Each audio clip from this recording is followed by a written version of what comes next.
Writing did not begin as decoration. It began as power.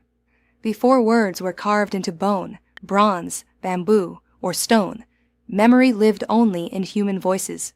A promise could be forgotten. A debt could be denied. A battle could become a rumor. A king's order could change as it passed from one mouth to another. In the age of Chinese mythology, people could hunt, farm, build shelters, make tools, and follow the seasons. But they still lived inside a fragile world of memory. If no one remembered, the truth could disappear. Then came Cangjie. In Chinese legend, Cangjie was the official historian of the Yellow Emperor, Huangdi. He was not remembered as a warrior who won battles, or a god who split heaven and earth. He was remembered as the man who gave shape to language itself. The story says Cangjie had extraordinary eyes, sometimes described as 4 eyes, not because he was a monster, but because he could see what ordinary people missed. Others saw a bird crossing the sky. Cangjie noticed the pattern of its wings. Others saw animal tracks in the mud. Cangjie saw that every creature left a sign of itself behind. Others heard thunder, watched rivers, saw mountains, trees, fire, and stars. Cangjie wondered if the world was already full of symbols, waiting for someone to understand them. At that time, the Yellow Emperor's world was growing more complex. Tribes were becoming alliances. Alliances were becoming early forms of order. People needed to count grain, record hunts, remember laws, mark territories, preserve rituals, and pass messages across distance. Knotted ropes and simple marks were no longer enough. A knot could remind someone that something happened, but it could not explain exactly what happened. It could not name a person, describe a place, preserve a command, or carry a story into the future. Huangdi needed a way to make memories stronger than the human mind. He walked through fields after rain and studied the footprints of deer, birds, tigers, and people. He saw that a bird's track was different from a beast's track.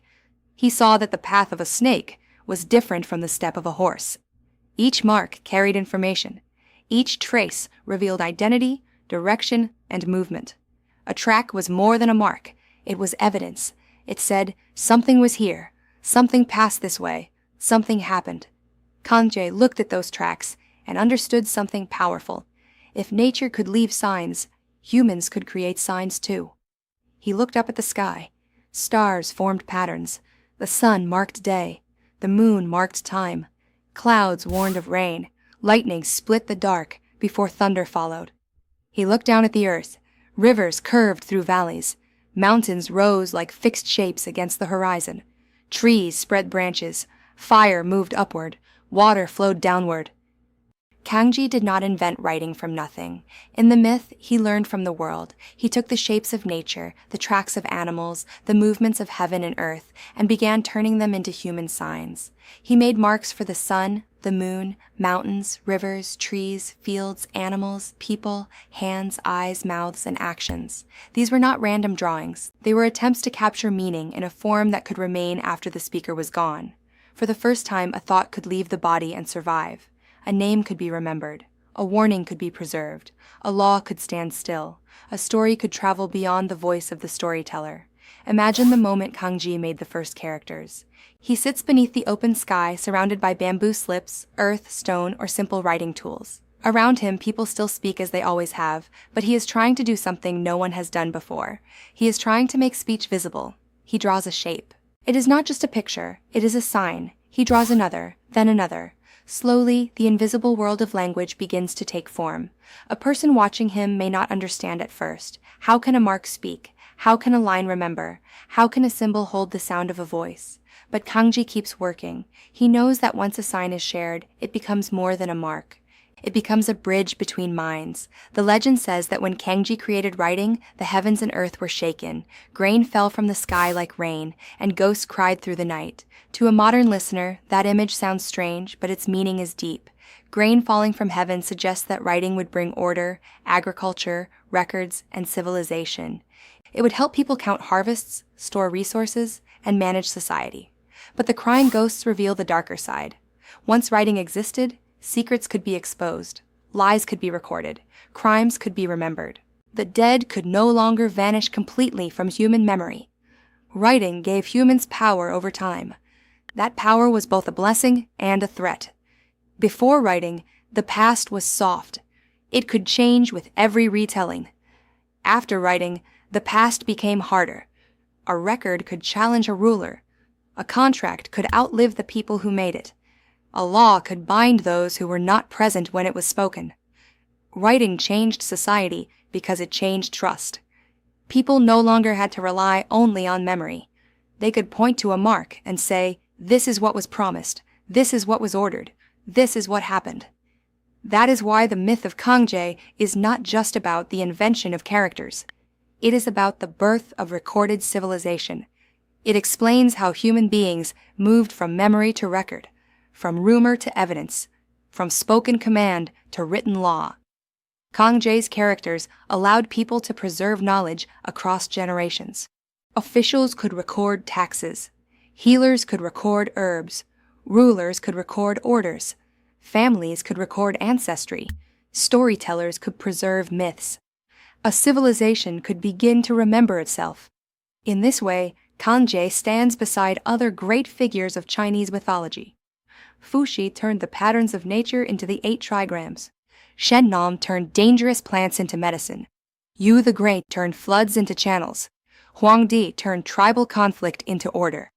Cangjie turned speech into signs. Each of these myths tells the same larger story. Civilization begins when chaos becomes something humans can understand, organize, and pass on. But Cangjie's gift may be one of the most powerful, because writing does not only organize the outside world, it organizes thought itself. Once people can write, they can compare ideas, they can keep lists, they can create laws, they can preserve rituals, they can question old memories, they can send messages to people they have never met. They can speak to the future. This is why the story still matters. Every time we read a name from thousands of years ago, every time we study an ancient text, every time a symbol carries meaning across time and distance, we are living inside the world that Cangjie's myth explains. Writing seems ordinary now because it surrounds us. It is on screens, signs, books, contracts, maps, and messages. But the first moment humans imagined that a mark could hold meaning was revolutionary. It changed what human beings were capable of becoming. The myth remembers that revolution as something so powerful that heaven rained grain and ghosts cried at night. It was as if the universe itself understood that a boundary had been crossed. Before Cangjie, words vanished into air. After Cangjie, words could remain. Before Cangjie, memory belonged to the living. After Cangjie, memory could survive the dead. Before Cangjie, power lived in the voice of whoever spoke loudest. After Cangjie, truth could be carved, carried, and preserved. That is the real power of this legend. Cangjie did not simply create characters. He changed humanity's relationship with time. He gave people a way to defeat forgetting. He gave civilization a memory. And in Chinese mythology, that is why the creation of writing was not treated as a small invention.